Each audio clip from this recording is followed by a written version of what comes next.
మన జీవితాల్లో దయచేసిన దేవాదేవునికి స్తోత్రాలు చెల్లిస్తున్నాను.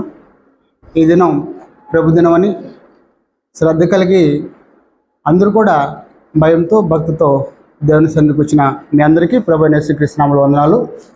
ప్రార్థన చేసుకొని కొద్దిసేపు దేవుని మాటలు ఆలోచించేద్దాం. కృపగల తండ్రి, జీవంగల దేవా, మమ్మల్ని విక్కులుగా ప్రేమిస్తున్న మా పరలోక తండ్రి, నీ పరిశుద్ధ నామమునకు స్తోత్రాలు. ఈ భూమి మీద మమ్మల్ని అందరినీ కూడా సజీవులుగా ఆరోగ్యవంతులుగా నీ కృప చూపిన తండ్రి, నీ స్తోత్రాలు. ఈ భూమిపైన చూసినప్పుడు అనేక మంది గనులను మరి ఈ లోకంలో ధనవంతులైన వారు మరి ఈ భూమిని విడుచున్నారు. అయితే తండ్రి, ఎన్నిక లేని మమ్మల్ని మీరు జ్ఞాపకం చేసుకొని నీ కుమారునిక స్వరూపులు ఎదగాలని మాకు ఇచ్చిన ఈ అవకాశాన్ని బట్టి నీ స్తోత్రాలు. ఈ దినంలో తండ్రి మాకు ఎందుకు ఇచ్చారంటే మేము మార్పు పొందాలని, మేము రూపాంతరం పొందాలని, నీ గ్రంథం ధ్యానించి తండ్రి నీకు ఇష్టలుగా ఈ భూమి మీద బ్రతకాలని మాకు ఇచ్చినారని మేము భావిస్తున్నాం. అయితే తండ్రి, ఈ దినం మా ప్రభుదినం నాయన, ఈ ప్రభుదినంలో మిమ్మల్ని ఆత్మతో సత్యంతో ఆరాధించాలని మీరు ఆశ కలిగి మా ఏళ్ళ ఎంతో ఎదురు చూసే దేవుడే ఉన్నారు తండ్రి, నీకు స్తోత్రాలు. అటు ఆరాధనలో మేమందరూ కూడా పాల్పొందుటకు అది మీ కృప తండ్రి. ఎందుకంటే మేము లోకంలో నశిస్తున్న మా బ్రతుకులు మీరు జ్ఞాపకం చేసుకొని మా కొరకు మా ప్రభువుని ఏర్పాటు చేసి మా ప్రభువుని బలియాగానికి అర్పించిన తండ్రి, నీకు స్తోత్రాలు. ఆ బలియాగం ద్వారా మేమందరం కూడా పరిశుద్ధపరిచి పరిశుద్ధమైన సంఘంలో చేర్చి నీ బిడ్డలుగా బ్రతకాలని మాకు ఇచ్చిన అవకాశాన్ని బట్టి స్తోత్రాలు. అయితే తండ్రి, ఇప్పుడు వరకు నీ పాటల ద్వారా నేను మహింపొచ్చున్నావు నాయన తండ్రి, నీ గ్రంథాన్ని చదివి ఉన్నాం. అయితే తండ్రి, నీ బోధ ఎదుకొచ్చున్నాం. నీ బోధ తండ్రి మేము ఇనుటకు కావాల్సిన మంచి మనసును హృదయాన్ని అనుగ్రహించండి తండ్రి. నీ మాటలు మా హృదయమైన పలకమైన ముద్రించుకొని జాగ్రత్తగా ఇనుటకు మా అందరి హృదయాలు తెరిపించమని ప్రార్థన చేస్తున్నాం. అటు నీ వాక్యాన్ని బోధించే నాకు కావాల్సిన ధైర్యాన్ని నీ పరిశుద్ధాత్మక సహాయాన్ని అనుగ్రహించి నీ కృపతో బిడ్డలందరికీ అర్థమయ్యే రీతిలో బోధించుటకు నీ సహాయం చెప్పని మా ప్రభువును నీ ప్రియకుమారును యేసు ప్రభు పరిశుద్ధ నామములో అడిగి వేడుకున్నాను తండ్రి, ఆమేన్. ప్రేమైన వాళ్ళారా, దేవుడు మన మధ్యకి గత వారం దేవుని దాసులు మన ప్రియులు విజయకుమార్ అన్న వరకు మరి అద్భుతమైన సందేశాన్ని గడిచిన వారం విన్నాం. కీర్తి మరి ప్రవర్తన వీటిని గురించి పోయిన వారం ఆలోచించేసాం. అయితే ఈ దినం మరొక విషయాన్ని ఆలోచించేద్దాం. ఆ వారం కాక అంతకుముందు వారంలో నేను చెప్పిన విషయం ఏంటంటే క్రైస్తవులు ఆత్మ సంబంధాలు చెప్పాను. క్రైస్తవులు ఏ సంబంధాలు? ఈ లోక సంబంధం కాదు, క్రైస్తవులు ఆత్మ సంబంధాలు. క్రైస్తవులని పేరే ఒక శ్రేష్టమైనది. ఎందుకంటే యేసుక్రీస్తుని అనుసరించేవారు క్రైస్తవులు. యేసుక్రీస్తుని అనుసరించేవారు యేసుక్రీస్తు లాంటి జీవితాన్ని జీవించాలి. అలాంటి ఆ పేరు అంత గొప్పది. అయితే ఈరోజు మరొక విషయాన్ని గురించి మనం ఆలోచించేద్దాం. లోకం ఉంది, పరలోకం ఉంది. లోకంలో భూమి ఉంది. ఈ భూమిపైన అనేక జీవరాశులు, మరి అనేకమైన పక్షులు, మరి భూమి మీద మానవుడు కూడా మనుగడ సాగిస్తున్నాడు. మరి సముద్రాలు ఉన్నాయి, వాటిపైన చేపలు, రకరకాల చిన్న చేపల నుంచి తిమ్మింగల వరకు అక్కడ కూడా ఉన్నాయి. అయితే పరలోకం కూడా ఉంది. పరలోకం అంటే ఈ లోకం కానిది. పరలోకం అంటే ఈ లోకం కానిది, మరి మరొక లోకం. అయితే అక్కడ ఎవరుంటారు? దేవుడు ఉంటాడు, దేవుని కుమారుడు ఉంటాడు, పరిశుద్ధాత్మ ఉంటాడు, దేవుని స్తుతించే దేవదూతలు ఉంటారు. అది పరలోకం. అయితే ఈ పరలోకాన్ని గురించి ఈరోజు మనం కొన్ని విషయాలు ఆలోచించేద్దాము. క్రైస్తవుడు ఆత్మ సంబంధి, మరి ఏ సంబంధం ఇప్పుడు ఆలోచించేద్దాం. యోహాను రాసిన సువార్త 15వ అధ్యాయము 19వ వచనం. యోహాను రాసిన సువార్త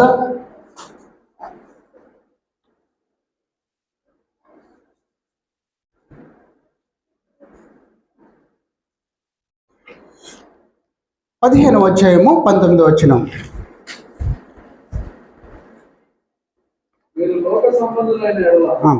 లోకము తన వారిని స్నేహించును, అయితే మీరు లోక సంబంధులు కాదు, నేను మిమ్మల్ని లోకంలో నుండి ఏర్పరచుకోండి, అందుచేతనే లోకం మిమ్మల్ని ద్వేషించున్నాను. చాలండి. ఇక్కడ దేవుడు తన గ్రంథంలో చెప్తున్నాడు, మీరు లోక సంబంధులు కాదు, లోక సంబంధులైతే మీతో లోకం స్నేహిస్తుంది. నేను మిమ్మల్ని ఏర్పరచుకున్నాను. మీరు ఈ లోకం మిమ్మల్ని ద్వేషిస్తుంది. మీరు ఈ లోక సంబంధులు కాదు. మరి ఏ లోక సంబంధులు? మీరు ఈ లోకం సంబంధించిన వారు కారు. అయితే క్రైస్తవులు ఏ లోక సంబంధులు అని ఇక్కడ దేవుడు ప్రభువు చెప్తున్నాడు. నేను మిమ్మల్ని ఏర్పరచుకున్నాను. అందుకే లోకం మిమ్మల్ని ఏం చేస్తుందంటే ద్వేషిస్తుంది, మీతో స్నేహం చేయదు, మిమ్మల్ని ద్వేషిస్తుంది. ఇంకా క్లారిటీ కొరింథీ రాసిన మొదటి పత్రిక 15:48.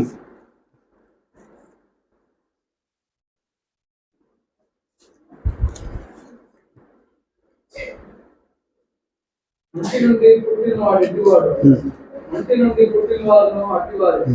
పరలోక సంబంధి ఎట్టివాడు, పరలోక సంబంధులను అట్టివారు. చాలు. ఇక్కడ మంటి నుండి పుట్టినవాడు ఎటువాడో మంటి నుండి పుట్టినవాడును అట్టువారే. మంటి నుండి పుట్టింది ఎవరు? ఆదాము. ఆదాము ఆ మంటి నుండి పుట్టిన వారు కూడా అట్టువారే, ఆదాము లాంటివారే. ఆదాము ద్వారా ఏమొచ్చింది? ఈ భౌతిక శరీరం వచ్చింది. మరి పరలోకం నుంచి వచ్చిన వారు ఎవరు? యేసుక్రీస్తు. ఆయన వెంబడించేవారు ఎవరు? పరలోక సంబంధులు. క్రైస్తవులు పరలోక సంబంధులు. గడిచిన 2 వారాల తర్వాత ముందు ఆత్మ సంబంధాలు క్రైస్తవులను ఆలోచన చేశాము. ఈరోజు క్రైస్తవులు పరలోక సంబంధులు. క్రైస్తవులు పరలోక సంబంధులు. మానవుడు ఈ భూమి మీద ఉన్నాడు కదా, శరీరము రక్త మాంసాలతో కలిగి మానవుడు పరలోక సంబంధి ఎలా అవుతాడు అని మనం అందరూ ఆలోచన చేయొచ్చు. అయితే దేవుడు చెప్తున్నాడు, క్రైస్తవుడు పరలోక సంబంధి. క్రైస్తవుడు మొదటి విషయం, క్రైస్తవుడు ఎందుకు పరలోక సంబంధి?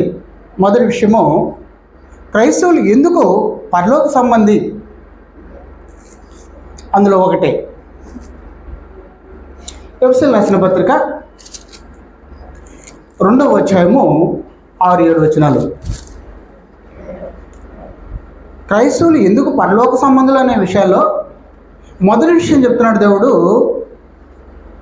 క్రీస్తు యేసునందు ఆయన మనకు చేసిన ఉపకారం ద్వారా అత్యధికమైన తన కృపా మహోన్నతైశ్వర్యమును రాబో యుగములలో కనపరచును. క్రీస్తు యేసునందు మనలను ఆయనతో కూడా లేపి పరలోకమందు ఆయనతో కూడా కూర్చుండబెట్టును. చాలు. నేను క్రైస్తవులంట పరలోకమందు కూర్చుండబెట్టను. యేసుక్రీస్తు మరి పరలోకంలో కూర్చొని పెట్టాడంట. ఎలా కూర్చొని పెట్టాడు? మనందరం కూడా ఇక్కడే ఉన్నాం కదా. ప్రభువారు చెప్తున్నాడు, దేవుడు చెప్తున్నాడు, మిమ్మల్ని పరలోకంలో కూర్చొని పెట్టాడు. ఇది ఎలా సాధ్యం? మనందరం కూడా ఇక్కడే ఉన్నాం కదా. ఆయనతో కూడా లేపి పరలోకంలో మిమ్మల్ని కూర్చొని పెట్టాడు. ఎలా కూర్చొని పెట్టాడు?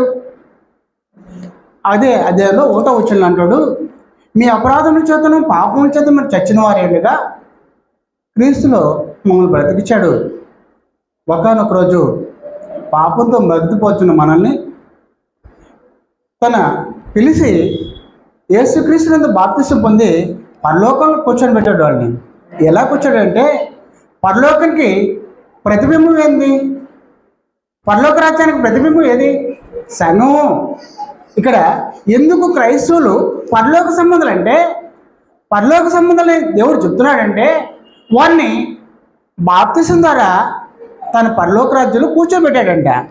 పరలోక రాజ్యానికి ప్రతిబింబం సంఘము. సంఘములో మనందరినీ చేర్చాడా లేదా? మరి అపోస్తల కార్యం 2:47 ఏమంటాడు? రక్షణ పొందుతున్న వారిని అనుదినము దాన్ని చేర్చున్నాడంట సంఘంలో. ఎవరైతే అపరాధాలు పాపాలు కడుక్కుని ప్రభు యొక్క నామములో బాప్తిసం పొందారో వాళ్ళు ఎక్కడ కూర్చొని పెట్టంటే తన సంఘంలో కూర్చోబెట్టాడు. ఇది పరలోక రాజ్యానికి ప్రతిబింబం. ఎలా అంటే, దేవుడు పరలోకంలో ఎలా ఉన్నాడు తెలుసా? ఆయన నీతిమంతుడు, ఆయన పరిశుద్ధుడు, ఆయన యథార్థవంతుడు, ఆయన కనికరం గలవాడు. ఇవన్నీ నీకు లోకంలో చెప్పరు, ఇవన్నీ నీకు లోకంలో రావు. ఆ పరలోక రాజ్యాన్ని చెల్లాలంటే ఇక్కడ నువ్వు ట్రైనింగ్ పొందాలి. అందుకే పరలోక రాజ్యానికి సాదృశ్యమైన ఈ సంఘంలో నిన్ను నన్ను కూర్చొని పెట్టాడు. అందుకే క్రైస్తవులు ఎవరండి? పరలోక సంబంధులు. మరి రెండో విషయం, ఫిలిప్పీయులకు రాసిన పత్రిక 3వ అధ్యాయము 20వ వచనం. మన పౌరస్థితి పరలోకమందున్నది. అక్కడ నుండి ప్రభువైన యేసుక్రీస్తు మన రక్షకుని నిమిత్తము కనిపెట్టుకొని ఉన్నాము. చాలు. మన పౌరస్థితి ఎక్కడుందంట? మన పౌరస్థితి పరలోకంలో ఉంది అంటున్నాడు. అయితే భౌతికంగా మన పౌరస్థితి ఎక్కడుంది? మనం భారతీయులం. నా సిటిజన్షిప్ ఎక్కడంటే భౌతికంగా నేను భారతీయుని, ఐఎమ్ ఇండియన్. మనందరూ కూడా భారతీయులం భౌతికంగా. అయితే మనందరం ఎవరు? పరలోక సంబంధాలు. మన పౌరస్థితి ఎక్కడ ఉంటుంది? మన సిటిజన్షిప్ పరలోకంలో ఉండదు. చాలామంది అమెరికా పౌరసత్వం కావాలని ఎంతో ప్రయత్నం చేస్తారు, చాలా కష్టం. ఈ ప్రయత్నంలో చాలామంది తల్లి బిడ్డలు కూడా విడిపోయిన రోజులు కూడా విడిపోయి అనేక బాధలు అనుభవించిన వారు ఉన్నారు. తల్లికి మరి ఆ యొక్క సిటిజన్షిప్ ఉంటుంది, బిడ్డకు ఆ సిటిజన్షిప్ ఉండదు. వారి మధ్యలోనే మరి ఎయిర్పోర్ట్స్ నుంచే తిరిగి వచ్చిన వాళ్ళు కూడా ఉన్నారు. అయితే దేవుడు చెప్తున్నాడు, మీరు ఈ లోక సంబంధాలు కాదు, మీరు పరలోక సంబంధాలు. పరలోక సంబంధాలకు పౌరసత్వం ఎక్కడ ఉంటుందంటే పరలోకం ఉంటుంది. అది హెవెన్లీ సిటిజన్షిప్, అది శ్రేష్టమైన మరి అది పౌరసత్వము. ఈ లోక సంబంధాలకు మీరు కారు. ఈ లోక భౌతికమైన సంబంధమైన మన పౌరసత్వం ఏదంటే భారతీయుని. ఈ భౌతిక సంబంధమైన నాకు పౌరసత్వం ఏదంటే భారతీయ పౌరుణ్ణి. మరి ఆత్మ సంబంధమైన నేను వాడిని కనుక నా పౌరసత్వం ఏంటంటే పరలోకం. నా పౌరసత్వం పరలోకం లెక్కింపబడి ఉన్నది. ఈ భూమి మీద శ్రేష్టమైన దేశమైన మరి అమెరికాలో నా పౌరసత్వం కావాలని కోరుకుంటున్నారు. ఇక్కడ దేవుడు చెప్తున్నాడు, క్రైస్తవులందరూ కూడా శ్రేష్టమైన మరి ఆ హెవెన్లీ సిటిజన్షిప్ ఉంది అంటున్నాడు. అందుకే క్రైస్తవులు పరలోక సంబంధులు. క్రైస్తవులు పరలోక సంబంధులు. క్రైస్తవులను రక్షించి క్రైస్తవులు మార్పు చేసి మరి వారిని తన సంఘంలో పరలోక రాజ్యానికి ప్రతిబింబమైన తన సంఘంలో కూర్చోబెట్టాడు. వారు పరలోక సంబంధులు. మరి వారికి పరలోక సంబంధమైన పౌరసత్వం ఇచ్చాడు కనుక వారు పరలోక సంబంధులు. మూడో విషయం,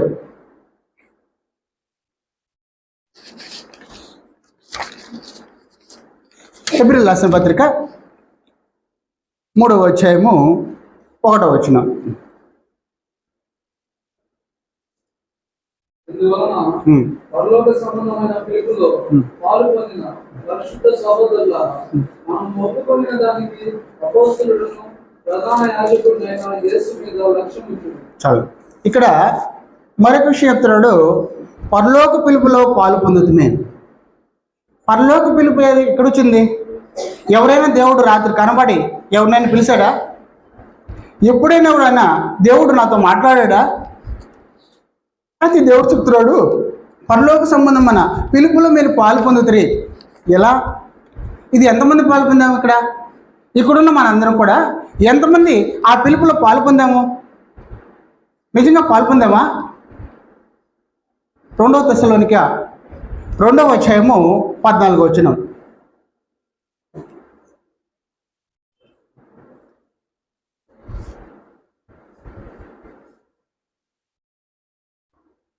అవును సహోదరులారా, మీరు యూదయలో క్రీస్తు యేసునందు నా దేవుని సంఘమును పోలి నడుచుకుని వారైతే వారు యూదుల వలన అనుభవించినట్టు శ్రమలే మీరు మీ సొంత దేశస్థుల వలన అనుభవించింది కాదు నాయన. 2వ తెస్సలోనిక 2వ అధ్యాయము 14వ వచనం.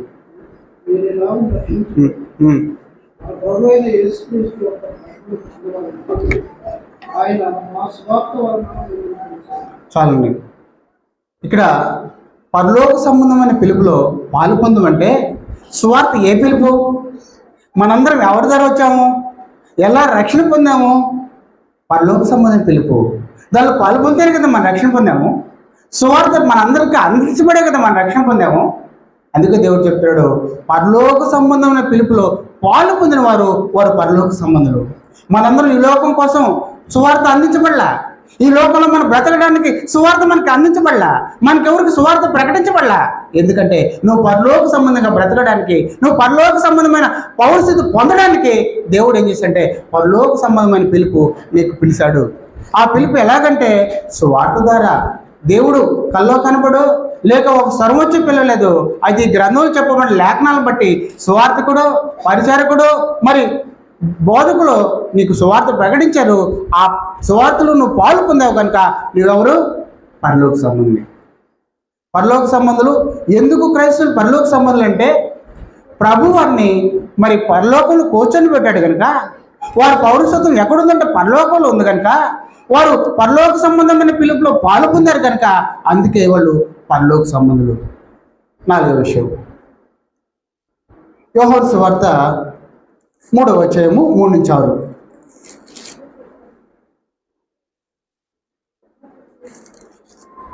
అందుకు యేసు అతనితో ఒకడు కొత్తగా జన్మించితేనే గాని అతడు దేవుని రాజ్యం చూడలేడని నీతో నిశ్చయముగా చెప్తున్నాను. అందుకు నికోదేము, ముసలివాడైన మనుషుడు ఎలాగో జన్మింపగలడు? రెండవ మారు తల్లి గర్భమందు ప్రవేశించి జన్మింపగలడా అని ఆయన అడుగగా యేసు ఇట్లనెను, ఒకడు నీటి మూలంగాను ఆత్మ మూలంగాను జన్మించితేనే గాని దేవుని రాజ్యంలో ప్రవేశింపలేడని నీతో నిశ్చయముగా చెప్తున్నాను. ఇక్కడ 4వ విషయం చెప్తున్నాడు, క్రొత్త జన్మం పొందినప్పుడు వాడు పరలోక సంబంధి అవుతాడు. క్రొత్తగా జన్మమా నీటి మూలంగాను ఆత్మ మూలంగా ఒకటి జన్మిస్తేనే ఆ పరలోక సంబంధి అవుతాడు. ఇక్కడ నికోదేము అడుగుతున్నాడు, వృద్ధుడైన నేను మళ్ళా ఎలా జన్మించగలను నా తల్లి గర్భంలో? అప్పుడు యేసు ప్రభు చెప్తున్నాడు, ఒక నీటి మూలంగాను ఆత్మ మూలంగా జన్మిస్తే వాడు దేవుని రాజ్యంలో ప్రవేశిస్తాడు. ఈరోజు మనందరూ కూడా దేవుని రాజ్యంలో ప్రవేశించాము. మనందరం నీటి మూలంగా ఆత్మ మూలంగా బాప్తిసం పొందాము, మనం రక్షణ పొందాము, కొత్తగా జన్మించాము. పరలోక సంబంధం. పరలోక సంబంధం క్రైస్తవులు ఎలా అయ్యారంటే, పరలోక సంబంధం ప్రభువు మనం రక్షించే లోకం నుంచి రక్షించి తన రాజ్యంలో కూర్చొని పెట్టాడు. వాడు పరలోక సంబంధులు. ఎలా పరలోక సంబంధం క్రైస్తవులు అయ్యారంటే, వారు పరలోక పౌరస్థితి కలిగి ఉన్నారు. వారు పరలోకం యొక్క పిలుపులో పాలు పొందారు. వారు కొత్తగా జన్మించారు కనుక మనం అందరూ కూడా పరలోక సంబంధం. అయితే పరలోక సంబంధం రెండో విషయము, పరలోక సంబంధాలు వేటిని ఎతకాలి? ఈ లోక సంబంధాలు అయితే ఈ లోకం గురించి ఈ లోకంలోని వాటిని ఎతుకుతారు, వాటిని సంపాదించుకోవడం ప్రయత్నం చేస్తారు. అయితే మన పరలోక సంబంధాలు కదా. రెండో విషయము, పరలోక సంబంధాలు వేటిని ఎతకాలి? అందులో మొదటి పాయింట్, హెబ్రీయులకు రాసిన పత్రిక 11వ అధ్యాయము 13-16 వరకు చదువుకుందాం. మీరందరూ ఆ వాగ్దానంలో ప్రభావం అనుభవించకపోయినను దూరం నుండి చూసి వందనము చేసి తాము భూమి మీద పరదేశములను యాత్రికులమై ఉన్నామని ఒప్పుకొని విశ్వాసం గలవారై వృద్ధి నుండి ఇలాగ చెప్పువారు తమ స్వదేశంలో వెతుకుతున్నామని విశదపరుచుతున్నారు కాదా? వీరు ఏ దేశం నుండి వచ్చారో ఆ దేశంలో జ్ఞాపకం ఉంచుకున్నాయన మరలా వెళ్ళుటకు వారికి వీలు కలిగి ఉంది. అయితే వారు మరి శ్రేష్టమైన దేశంలో అనగా పరలోక సంబంధమైన దేశంలో కోరుచున్నారు. అందుచేత తాను వారి దేవుడిని అనిపించుకుంటకు దేవుడు వారిని గురించి సిగ్గుపడడు. ఏదైనా ఆయన వారి కొరకు ఒక పట్టణము సిద్ధపరిచి ఉన్నారు. చాలు. నేను ఇక్కడ మొదటి విషయం చెప్తున్నాడు, స్వదేశాన్ని ఎతకాలి. మన పరలోక సంబంధం కదా, మనకి ఈ దేశం స్వదేశం కాదు కదా. అయితే పరలోక సంబంధం ఏమి ఎతకాలంటే స్వదేశం ఎతకాలి. నా దేశం ఎక్కడ? మరి పూర్వ విశ్వాసులు వాళ్ళంట ఈ లోకంలో మేము యాత్రికులు పరదేశులని వారు స్వదేశాన్ని ఎత్తుకారంట. వారి కొరకు దేవుడు ఒక శ్రేష్టమైన పట్టణాన్ని ఏర్పాటు చేసిందంట. ఆ శ్రేష్టమైన పట్టణమే మన స్వదేశము. మనందరూ కూడా పరలోక సంబంధమైన మనము పరలోక సంబంధమైన పట్టణం ఎతకాలి. పరలోక సంబంధం ఈ భూమి మీద ఉన్న ఈ పట్టణాలుగా ఎతకాలి. పరలోక సంబంధాలు స్వదేశాన్ని ఎతకాలి. ఆ శ్రేష్టమైన పట్టణాన్ని ఎతకాలి. మరి విశ్వాసులైన అబ్రహాము వీళ్ళు ఎలా మరి వారు పట్టణాలు ఎతికారంటే, ఈ భూమి మీద మేము యాత్రికులం, కొద్ది రోజులు ఉంటాము, మరలా మేము స్వదేశానికి వెళ్తాము. మేము ఎక్కడి నుంచి వచ్చామో అక్కడికి మరలా మేము వెళ్ళాలి కనుక ఈ భూమి మీద మేము యాత్రికులే, పరదేశులే, అందుకే మేము గుడారాలు జీవించాము. మరి యాకోబు గారు కూడా అంటాడు, నా యొక్క యాత్ర ఎన్ని సంవత్సరాలు అంటే 130 సంవత్సరాలు. నేను ఈ భూమి మీద ఎన్ని సంవత్సరాలు బతికినా నా అనలే ఆయన, నా యాత్ర 130 సంవత్సరాలు. అంటే ఈ విశ్వాసులు స్వదేశాన్ని ఎతికారు, స్వదేశం కొరకు ఆశ కలిగి ఉన్నారు. ఈరోజు పరలోక సంబంధాలుగా ఉన్న మనం దేని ఎతకాలంటే మొదట స్వదేశాన్ని ఎతకాలి. రెండో విషయం, కొలస్సీయులకు రాసిన పత్రిక 3వ అధ్యాయము 1-2 వచనాలు.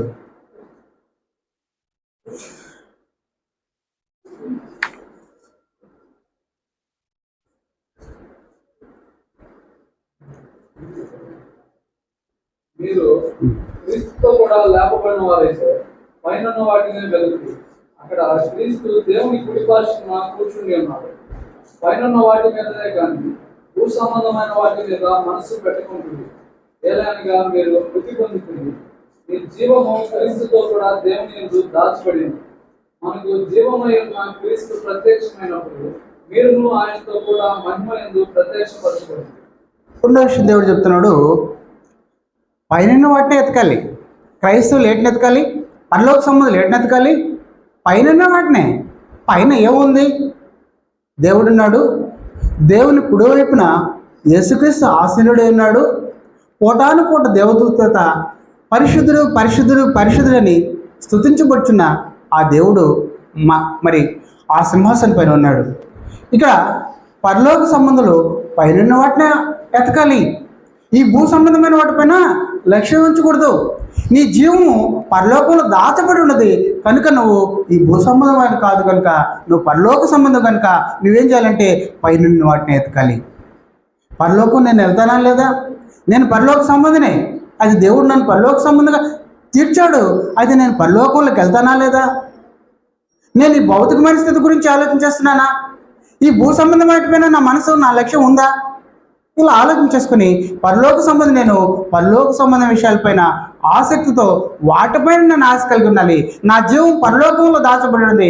ఆ పరలోకంలో దాచబడిన ఆ పరలోక వారసుడినైనా ఆ పరలోక పౌరుడైన నేను ఏం చేయాలంటే పైన వాటిని పరలోకంలో ఏముందో వాటినే నేను ఎతకాలి.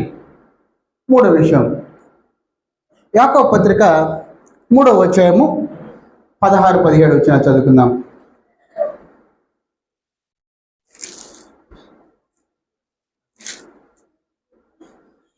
యాకోబు రాసిన పత్రిక 3వ అధ్యాయము 16-17. ఏలైనగా అక్షరమును వివాదమును ఎక్కడ ఉండును, అక్కడ అల్లరియు ప్రతి నీచ కార్యమును ఉంటుంది. అయితే పైనుండి వచ్చి జ్ఞానము మొట్టమొదట పవిత్రమైనది, తరువాత సమాధానకరమైనది, మృదువైనది, సులభంగా లోబడినది, కనికరంతోనూ మంచి ఫలములతోనూ నిండుకొనినది, పక్షపాతమైనను ద్వేషధారమైనను లేనిదై ఉంటున్నది. చాలు. ఇక్కడ మూడో విషయం దేవుడు చెప్తున్నాడు, పరలోక సంబంధులు ఏది ఎతకాలనే విషయంలో పైనున్న జ్ఞానాన్ని ఎతకాలి. పరలోక సంబంధులు ఏది ఎతకాలంటే స్వదేశాన్ని ఎతకాలి, పైన వాటిని ఎతకాలి. పరలోక సంబంధమైన వాళ్ళు ఏవి ఎతకాలంటే పైనున్న జ్ఞానాన్ని ఎతకాలి. ఈ లోక జ్ఞానం ఎలా ఉంటుందంటే అంత నీచమైన ఉంటుందంట, అల్లరి మచ్చరము. మరి ఇక్కడ దేవుడు చెప్తాడు, ఎక్కడైతే విగ్రహారాధన ఉంటుందో అక్కడ తాగుడు ఉంటుంది, ఎక్కడైతే తాగుడు ఉంటుందో అక్కడ వ్యభిచారం ఉంటుంది. అందుకే దేవుడు ఇక్కడ అంటున్నాడు, ప్రతి నీచ కార్యము ఈ లోకంలో ఉంటుంది. నీవు పరలోక సంబంధం కనుక నువ్వు పరలోక సంబంధమైన జ్ఞానాన్ని ఎత్తుకు. అక్కడ ఏముంటుందంటే మొదట పవిత్రం ఉంటుంది, సమాధానం ఉంటుంది, సులువుగా లోబడేటట్లు నువ్వు ప్రేమ కలిగి బ్రతుకుతావు. నువ్వు పరలోక సంబంధం కనుక ఈ భూ సంబంధం కాదు. ఈ భూ సంబంధమైన వాడు ఏం చేస్తాడంటే ప్రతి నీచ కార్యాన్ని ఇష్టపడతాడు, వాటిని చేయడానికి ఇష్టపడతాడు. అవి కాదు, నువ్వు పరలోక సంబంధమే. నువ్వు పైనున్న జ్ఞానాన్ని ఎత్తుకో. ఆ జ్ఞానం ద్వారా నువ్వు ఎలాగుంటావు అంటే సులువుగా లోబడతావు, నీ పయాదకు లోబడతావు, నీ తల్లిదండ్రులు లోబడతావు, నీ తోటివాడిని ప్రేమిస్తావు. మరి నువ్వు చక్కగా సమాధానంగా మాట్లాడతావు, నీ జీవితం పవిత్రంగా ఉంటుండదు. అందుకే దేవుడు చెప్తున్నాడు, నువ్వు పరలోక సంబంధమే, ఈ లోక సంబంధం కాదు కనుక నువ్వేం చేయాలంటే పరలోక సంబంధమైన జ్ఞానాన్ని ఎతకాలి. నాలుగో విషయం దేవుడు చెప్తున్నాడు, కొరింథీయులకు రాసిన మొదటి పత్రిక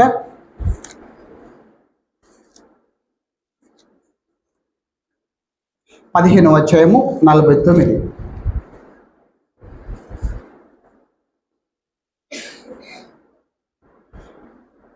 మరియు మనము అంటి నుండి పుట్టిన వారి పోలికను ధరించిన ప్రకారం పరలోక సంబంధి పోలికయు ధరించుకున్నాం. చాలు.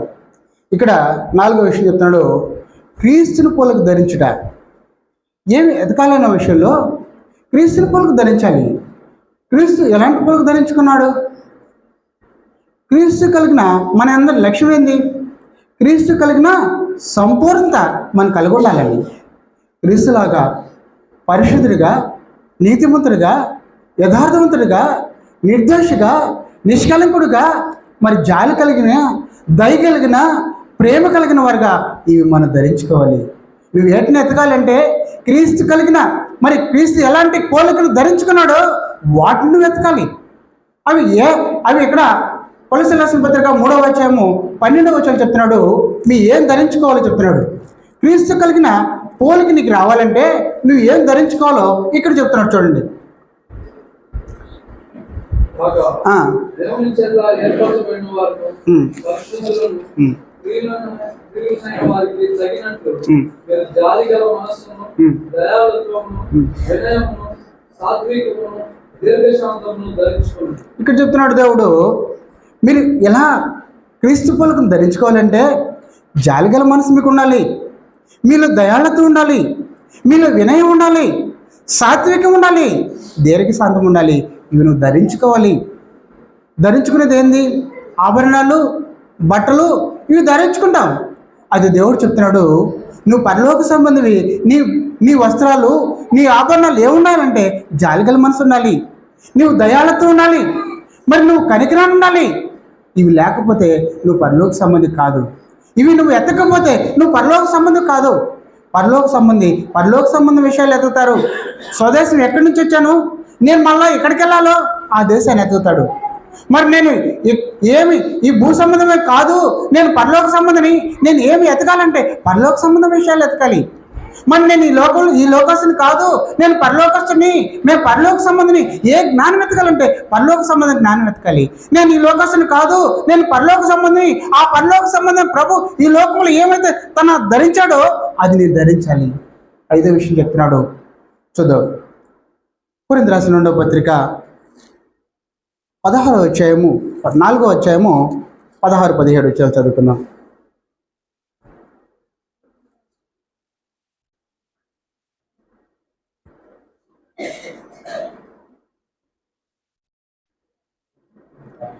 కొరింథీయులకు రాసిన 2వ పత్రిక 4వ అధ్యాయము 16-17 వచ్చినాను. మా బాల్య పురుషుడు కృషించుచున్నాము, ఆంతర్య పురుషుడు దినదినము నూతన పరచబడుచున్నాడు. మేము దృశ్యమైన వాటిని చూడక అదృశ్యమైన వాటిని నిదానించి చూస్తున్నాము కనుక. చాలు. ఇక్కడ 5వ విషయం చెప్తున్నాడు, అదృశ్యమైన వాటిని వెతకాలి. దృశ్యమైన వాటే కాదు, అదృశ్యమైనవి. అదృశ్యమైనవి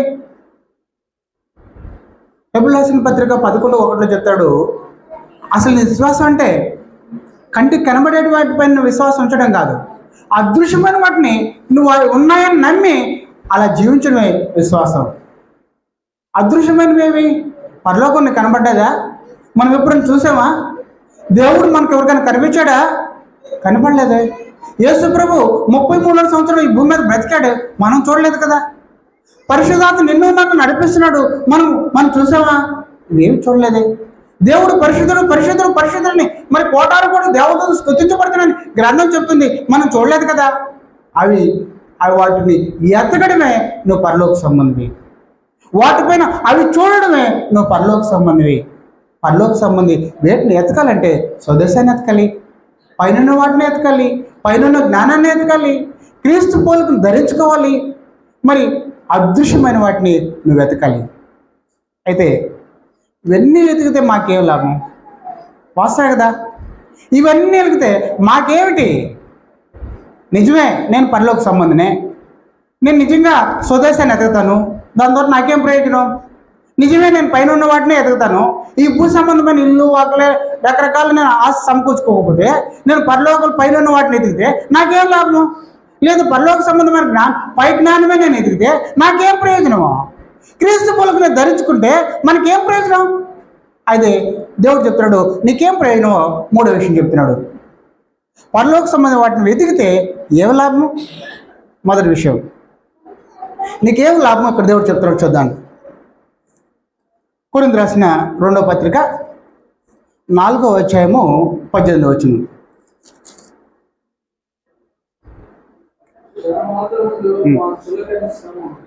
మా కొరకు అంతకంతకు ఎక్కువగా నిత్యమైన మహిమ భారము కలుగజేయుచున్నది. ఏలైనగా దృశ్యమైనవి అనిత్యములు, అదృశ్యమైనవి నిత్యములు. చాలు, అవి నిత్యము ఉంటాయి. నువ్వేవైతే ఎదుగుతున్నావో అవి నిత్యం ఉంటాయి. ఏముంటాయి? ఈ భూమి మీద ఇల్లు కట్టుకుంటావు, ఒక 20 సంవత్సరాల తర్వాత అది సెలవు అయిపోతుంది. ఈ భూమి మీద కారుకుంటావు, ఒక 10-12 సంవత్సరాలు జాగ్రత్త వెళ్తే అది బాగా ఉంటుంది, తర్వాత శిథిలమైపోతుంది, పాడైపోతుంది. ఈ దేహము 78 సంవత్సరాలు ఉంటాయి, తర్వాత ఏమవుతుందంటే మళ్ళా భూమి చేరుతుంది. ఈ భూమి మీద ఏది కూడా అవి నిత్యం ఉండవు. అయితే నువ్వు వెతికావే, దేవుడు ఉంటాడు, ప్రభువు ఉంటాడు, పరిశుద్ధాత్మ ఉంటాడు, పరలోకం ఉంటుంది, దేవునితో ఆనందపడే ఆ రాజు ఉంటుంది, అది నిత్యము. అవి నీవు నిత్యము ఉంటాయి. నువ్వు వెతికినవే అవన్నీ నీకు ఎలా ప్రయోజనం ఉంటాయి? అవి నీతోనే ఉంటాయి. వారు నీతోనే ఉంటారు, నీవు వారితోనే కలిసి ఆనందిస్తావు. నువ్వు వెతికిన వల్ల పైన వాటిని పరలోక సంబంధం వాటి వెతికితే అవి నిత్యం ఉంటాయి. అవి నువ్వు ఈ లోకంలో ఇల్లు సంపాదించుకుంటూ పాడైపోతుంది. ఒకరోజు నీ దేహానికి ఏం తిందామా ఏం తాగుదామా అని నువ్వు సుఖంగా ఈ దేహాన్ని పోషించుకుంటే ఒకరోజు ఈ దేహం కూడా భూమికి చేరుతుంది. నువ్వు కారుకుంటే ఆ కారు కూడా ఒకరోజు పాడైపోతుంది. అయితే నువ్వు అదృశ్యమైన వాటిపైన ఎదుగుతావు కదా, అవి శాశ్వతంగా ఉంటాయి, అవి నిత్యంగా ఉంటాయి. దేవుడు నిన్ను ఆనందింపచేసే ఆ రాజ్యంలో కూర్చోబెడతాడు. దేవుడితో ప్రభుత్వం కలిసి ఆనందపడే రోజు నీకు వస్తుంది. ఇది నిత్యం ఉంటాయి. మొదటి విషయము అవి నిత్యం ఉంటాయి. రెండో విషయం, మత్తయి సువార్త 25వ అధ్యాయము 34వ వచనం.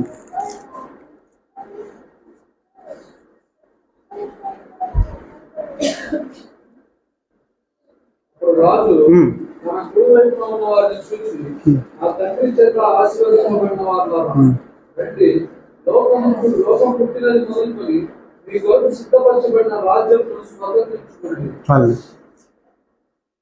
రెండో విషయం చెప్తున్నాడు, స్వతంత్రించుకుంటావు. ఏంది? పరలోక రాజ్యం. క్రైస్తవుడి యొక్క ఉద్దేశం ఏంది? క్రైస్తవుడి యొక్క గమ్యం ఏంది? క్రైస్తవుని యొక్క లక్ష్యం ఏంది? క్రైస్తవుని యొక్క గోల్ ఏంది? పరలోక రాజ్యం. ఆ పరలోక రాజ్యం కావాలంటే దేవుడు నేను ముందుగానే పరలోక పౌరుడు తయారు చేశాడు.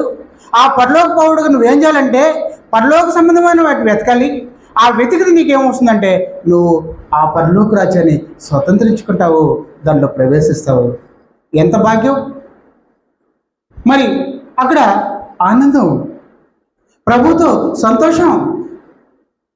ఆ రాజ్యము నువ్వు లోకంలో ఉన్నప్పుడే నువ్వు పరలోక సంబంధంగా బ్రతుకుతున్నావు కనుక, పరలోక సంబంధమైన ఈ రాజ్యంలో ఈ సంఘంలో నువ్వు ట్రైనింగ్ పొందుతున్నావు కనుక, నువ్వు అనుదినం రూపాంతరం పొందుతున్నావు కనుక నీకేం లాభం అంటే ఆ పరలోక రాజ్యాన్ని స్వతంత్రించుకుంటావు. రా, కుడివైపున ఉన్న నుంచి ఏమన్నాడు? నా తండ్రి చేత ఆశ్రదింపడిన వాళ్ళరా, నన్ను ఎతికిన వాళ్ళారా, మా తండ్రిని ఎతికిన వాళ్ళారా, ఆ పరలోక రాజ్యాన్ని ఎతికిన వాళ్ళారా, ఇదిగో మీ కొరకు పరలోక రాజ్యం, ఇదిగో మీరు స్వతంత్రించుకోండి. ఈ లోకంలో మరి భౌతిక శరీరంతో ఉన్నప్పుడే నువ్వు పరలోక సంబంధమే. పరలోక సంబంధమైన నీ ఆత్మ ఆ పరలోకంలో చేరాలంటే, ఆనందమైన పట్టణం చేరాలంటే పరలోక సంబంధమైన వాటిని ఎతికినావు కనుక మరి పరలోక సంబంధంలో పరలోకంలో నువ్వు స్వతంత్రించుకుంటావు, ఆ రాజ్యంలో నువ్వు ప్రవేశిస్తావు. మూడో విషయం, ప్రకటన 21వ అధ్యాయము 1-3 వచనాలు చదువుతాను. అంతటా నేను కొత్త ఆకాశమును కొత్త భూమిని చూచుచున్నాను. మొదటి ఆకాశమును మొదటి భూమి గతించిపోయింది, సముద్రమును ఇకను లేదు. మరియు నేను నూతనమైన యెరూషలేము అను ఆ పరిశుద్ధ పట్టణము తన భక్త కొరకు అలంకరింపబడిన పెండ్లి కుమార్తె వలె సిద్ధపడి పరలోకమందున్న దేవుని వద్ద నుండి దిగి వచ్చుట చూచుకున్నాను. అప్పుడు ఇదిగో దేవుని నివాసము మనుషులతో కూడా ఉన్నది. ఆయన వారితో కాపురముండును, వారు ఆయన ప్రజలై ఉన్నారు. దేవుడు తానే వారి దేవుడై ఉండి వారికి తోడై ఉన్నాడు. చూడండి, ఇక్కడ దేవుడు చెప్తున్నాడు, పరలోక సంబంధమైన వాటి వెతికితే, పరలోక సంబంధంగా పరలోకమైన వాటి వెతికితే దేవుడు నీతో ఉంటాడంట, మనుషులతో నివాసం చేస్తాడంట, నీతో కాపురం చేస్తాడంట, నీతోనే ఉంటాడంట, నీకు తోడై ఉంటాడంట. ఆ శ్రేష్టమైన పట్టణంలో యెరూషలేము పట్టణం లాగా ఎంతో ఉన్నత స్థితికి వెళ్ళిన ఆ యెరూషలేము భౌతికంగా ఆ పట్టణం కన్నా శ్రేష్టమైన పట్టణంలో మనం పాలు పొందుతాము. అక్కడ దేవుడు నీతో నివాసం చేస్తాడు. మూడో విషయము, దేవునితో నివాసం. దేవునితో నివాసం అంటే దేవుడు నీకు తోడుగా ఉంటాడు. ఆయన నీకు దేవుడే ఉంటాడు. ఆయన నీతో ఉంటాడు, నీతో నివసిస్తాడు, నీతో కాపురం చేస్తాడు. ప్రేమన వాళ్ళారా, నేను పరలోక సంబంధమే, పరలోక సంబంధ విషయాలు నేను ఎతికినప్పుడు దేవుడు నాతో ఉంటాడు, దేవుడు మీతో ఉంటాడు. మన భూ సంబంధం విషయాలు ఎదిగితే దేవుడు మనతో ఉంటాడా? ఉండడు. మన పరలోక సంబంధం ఇది గుర్తిరిగి పరలోక సంబంధ విషయాలు, పైన విషయాలు మనం ఆలోచన చేసినప్పుడు, వాటిని ఎతికినప్పుడే దేవుడు మనతో నివాసం చేస్తాడు. 4వ విషయం అక్కడే ప్రకటన 21వ అధ్యాయము 4-5 వచనాలు. ఆయన వారి కన్నుల ప్రతి బాష్పబిందువును తుడిచివేయి. మరణం ఇక ఉండదు, దుఃఖమైనను, ఏడ్పైనను, వేదనైనను ఇక ఉండదు. మొదటి సంగతులు గతించిపోయినని సింహాసనంలో నుండి వచ్చిన గొప్ప స్వరము చెప్పుట వింటిది. అప్పుడు సింహాసనాసీనుడై ఉన్నవాడు, ఇదిగో సమస్తమును నూతనమైనవిగా చేయించున్నానని చెప్పాను. మరియు ఈ మాటలు నమ్మకమును నిజమునై ఉన్నవి కనుక రాయమని ఆయన నాతో చెప్తున్నాడు. చాలు. ఇక్కడ పరలోకంలో ఎలాంటి స్థితి ఉందో, పరలోకంలో ఉన్న స్థితి, పరలోకంలో ఎలాంటి స్థితి ఉందంటే, నీ కంటి నుండే హరే ప్రతి బాసుల విందు నన్ను తుడిచాడంట. నీకు ఇక శ్రమ ఉండదు, నీకు ఇంక ఏడుపు ఉండదు, నీకు ఇక దుఃఖం ఉండదు, నీకు ఎలాంటి శోధన ఉండదు. ఎందుకంటే అపవాది అక్కడ ఉండడు, వాడు నిన్ను శోధించలేడు. అయితే దేవుడు నీతో ఉంటాడు. దేవుడు సింహాసనం వైపు కూర్చున్నప్పుడు నువ్వు ఆయనతో కలిసి ఆనందపడతావు. దేవుడు చెప్తున్నాడు, నీ ప్రతి భాష మీద ఆయనే తుడిస్తాడంట. నువ్వు కార్చావే, ఈ భూమి మీద నువ్వు ఎంత కష్టపడి నువ్వు పరలోక సంబంధంగా బ్రతికావే, ఆ బ్రతుకుని ఆయన ఆనందిస్తాడు. ఆయన ఆ ఎలాంటి స్థితి ఉండదంటే నీ భాష బిందులు తుడుస్తాడు. మరి అక్కడ నీకు ఏడుపు ఉండదు, ఆడ సంతోషమే, ఆనందమే. మరి ఎప్పుడు కూడా నీకు దుఃఖం ఉండదు, శోధన ఉండదు, మరి శ్రమలు ఉండవు. ఆ ఆనందమైన పట్టణం ఎలా ఉందంటే, ఆ యొక్క పరిశుద్ధ పట్టణం ఉన్న స్థితి ఎలా ఉందంటే, అక్కడ ఆనందమే, దుఃఖం ఉండదు, ఏడుపు ఉండదు, శ్రమ ఉండదు, శోధన ఉండదు. ప్రేమన వాళ్ళారా, 4వ విషయం చెప్తున్నాడు. అక్కడ ఏమో పరలోకంలో ఉన్న స్థితి ఇక్కడ తెలియజేస్తున్నాడు. పరలోకంలో ఎలాంటి స్థితి ఉందో అక్కడ చెప్తున్నాడు. 5వ విషయం చెప్తున్నాడు. ప్రకటన 22వ అధ్యాయము 1-5 వచనాలు చదువుకుందాం. మరియు కటికము వలె మరినట్టి జీవజంత నది దేవుని యొక్కయు గొర్రెపిల్ల యొక్కయు సింహాసనం వద్ద నుండి ఆ పట్టణంలో రాజవీధి మధ్యను ప్రవహించుట ఆ దూత నాకు చూపింది. ఆ నది యొక్క ఈవలను ఆవలను జీవవృక్షం ఉండెను. అది నెల నెలకు ఫలించుచు 12 కాపులు కాయించు. ఆ వృక్షం యొక్క ఆకులు జనమును స్వస్థపరచుటకై వినియోగించు. ఇక మీదట శాపగ్రస్తమైన దేశీయు దానిలో ఉండదు. దేవుని యొక్కయు గొర్రెపిల్ల యొక్కయు సింహాసనము దానిలో ఉంటుంది. ఆయన దాసులు ఆయన సేవించుట, ఆయన ముఖదర్శనం చేయుచుండును. ఆయన నామము వారి నొసలైనది. రాత్రి ఎన్నడూ ఉండదు, దీపకాంతి అయినను సూర్యకాంతి అయినను వారికి అర్థం లేదు. దేవుడైన ప్రభువే వారి మీద ప్రకాశించును. వారు యుగ యుగములు రాజ్యము చేయు. లాస్ట్గా చెప్తున్నాడు, దేవునితో నిత్య నివాసం. వారు దేవునితో నిత్యవాసం చేస్తారు.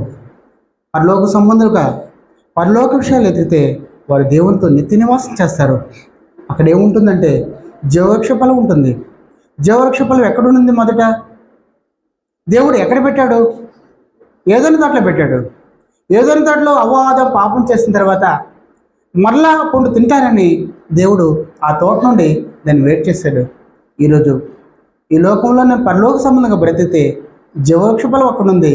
ఆ ఆకులు నా శరీరానికి కావాల్సిన స్వస్థతనిస్తాయి. ఆ పండ్లు, ఆ ఫలాలు మన ఆనందంగా అనుభవించడానికి, దేవునితో కలిసి సంతోషించడానికి, దేవుని యొక్క గొర్రెపిల్ల యొక్క సింహాసనం ఉంటాయి. అక్కడ దేవుడు పరిశుద్ధుడు అని స్తుతించే దేవదూతలు ఉంటాయి. వారి మధ్య నువ్వు ఉంటావు. ప్రేమను వాళ్ళారా, దేవునితో నిత్య నివాసం చేయాలంటే నేను పరలోక సంబంధిని. దేవుడు నా అంతటి నేను పరలోక సంబంధం కాలా. ప్రభువు నన్ను కడిగి, ప్రభువు నాకు సువార్త అందించి, ప్రభు సువార్త ఇని నేను రక్షణ పొంది తన రాజ్యంలో పరలోక రాజ్యానికి ప్రతిబింబమైన సంఘంలో వచ్చి నన్ను తయారు చేసి పరలోక సంబంధమైన వాటి విషయాలు నేను ఎతికినప్పుడు నాకేముంటుందంటే నా స్వదేశాన్ని నేను కనుక్కుంటాను. దేవునితో నేను ఉంటాను. అవి నిత్యము ఉంటాయి. నేను పరలోక రాజ్యాన్ని స్వతంత్రించుకుంటాను. మరి దేవుడు నాతో నివాసం చేస్తాడు. అక్కడ ఎలాంటి స్థితి ఉందంటే ఉన్నతమైన స్థితి. అక్కడ ఎలాంటి కన్నీళ్ళు ఉండవు. నీ భాష మీద దేవుడే తుడుస్తాడు. మరి నువ్వు ఆనందంతో దేవునితో ఉంటావు. అక్కడ ఆనందకరమైన ఫలవృక్షం ఉంది. ఆ ఫలవృక్షం నీకు ఆహారంగా, నీకన్నిటికీ చీకటి ఉండదు. ఎప్పుడు పగల్లాగా నీకు సూర్యుడు అవసరం లేదు, చంద్రుడు అవసరం లేదు. నిత్యం మరి నీ ప్రకాశించే స్థితిని దేవుడు అనుగ్రహించాడు. ఇలాంటి స్థితి కావాలని దేవుడు కోరుచున్నాడు. మనందరిని కూడా పరలోక సంబంధాలకు తయారు చేశాడంటే దేవుడితో ఉండాలని. దేవుడు పరలోక సంబంధి, ప్రభు పరలోక సంబంధి, పరిశుద్ధాత్ముడు పరలోక సంబంధి. వాళ్ళకి మనం ఉండాలని దేవుడు మొదట చెప్పాడు.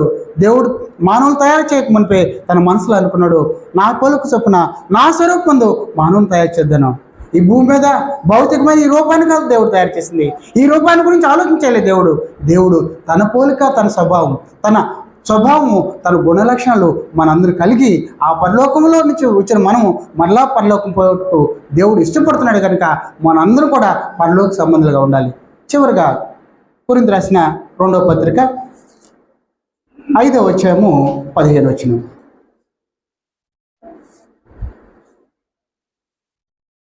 జీవించు వారికి మీదట తమ కొరకు కాక తమ నిమిత్తము మృతి పొంది తిరిగి లేచిన వారి కొరకే జీవించుట ఆయన అందరి కొరకు మృతి పొందనని నిశ్చయించుకుంటున్నాము. చాలండి. ఇక్కడ దేవుడు చెప్తున్నాడు, ఇక ముందు నీ జీవితం జీవించావు, ఇక నుంచి నీ జీవితం జీవించదు. పరలోక సంబంధమైన ప్రభు కొరకే జీవించు. ఇంతకుముందు ఈ లోకానుసారంగా బ్రతికేవు, లోకంలో కలిసిపోయి బ్రతికేవు. నీ జీవితం లోకానుసారం కూడా ఉంది, అయితే నువ్వు పరలోక సంబంధం. పరలోక సంబంధమైన ప్రభు కొరకు జీవించు. ఇక నీ జీవితం కాదు, ప్రభు జీవితం వెళ్ళాలి. నీ జీవితం ప్రభువుకు సమర్పించాలి. ప్రభువు నిమిత్తమే నువ్వు బ్రతకాలని దేవుడికి వచ్చినాడు. ఈరోజు మనం ఆలోచించాల్సిన విషయం ఏంటంటే, క్రైస్తవులు పరలోక సంబంధి. క్రైస్తవులు ప్రభు ప్రత్యేకంగా ఏర్పరచుకున్నాడు. వారు ఎలాగంటే, నేను పరలోకం నుంచి వచ్చాను, మరి ఈ లోకంలో వారిని పరలోక సంబంధం తయారు చేయాలనుకున్నాడు. అందుకే వారిని ఈ లోకము నుంచి తను ఏర్పాటు చేసుకొని పరలోక రాజ్యంలో కూర్చోబెట్టాడు. పరలోక సంబంధం పిలుపులో పాల్పొందారు. మరి పరలోకంలో పౌరసత్వాన్ని పొందుకున్నారు. పరలోకంలో జన్మించడానికి ఈ లోకంలో నీటి మూలంగా, ఆత్మ మూలంగా జన్మించారు. అయితే క్రైస్తవులు ఇలా పరలోక సంబంధాలు అయ్యారు. అయితే పరలోక సంబంధాలు ఏటిని ఎతికారంటే, మరి స్వదేశాన్ని ఎతికారు, పైన వాటిని ఎతికారు, పైన జ్ఞానాన్ని ఎతికారు. యేసుక్రీస్తుని పోలిక ధరించుకోవాలి. మరి అదృశ్యమైనవి, మరి కంటికి కనబడిన వాటిని ఎతకాలి. ఇలా ఎతికిన వానికి అవి నిత్యము ఉంటాయి. అవి నువ్వు ఏదైతే ఆశపడుచున్నావో, ఈ భూమి మీద ఈ శరీరానికి కావాల్సిన కష్టాలు, మరి బాధలు కొద్ది రోజులు ఉంటాయి. నువ్వు శాశ్వతం కావాలని ఆ పట్టణం కోరుకున్నావు కనుక ఆ పట్టణాన్ని నువ్వు స్వతంత్రించుకుంటావు. దేవునితో నివాసం ఉంటుంది. ఆ యొక్క పట్టణం ఎలాంటి ఉన్నతమైన స్థితి ఉంటుంది. అక్కడ మరి వ్యాధులు ఉండదు, బాధలు ఉండవు, కన్నీళ్ళు ఉండవు, కష్టాలు ఉండవు. ఆనందంతో కూడిన ఆ యొక్క ప్రతి భాష బిందును దేవుడే తుడుస్తాడు.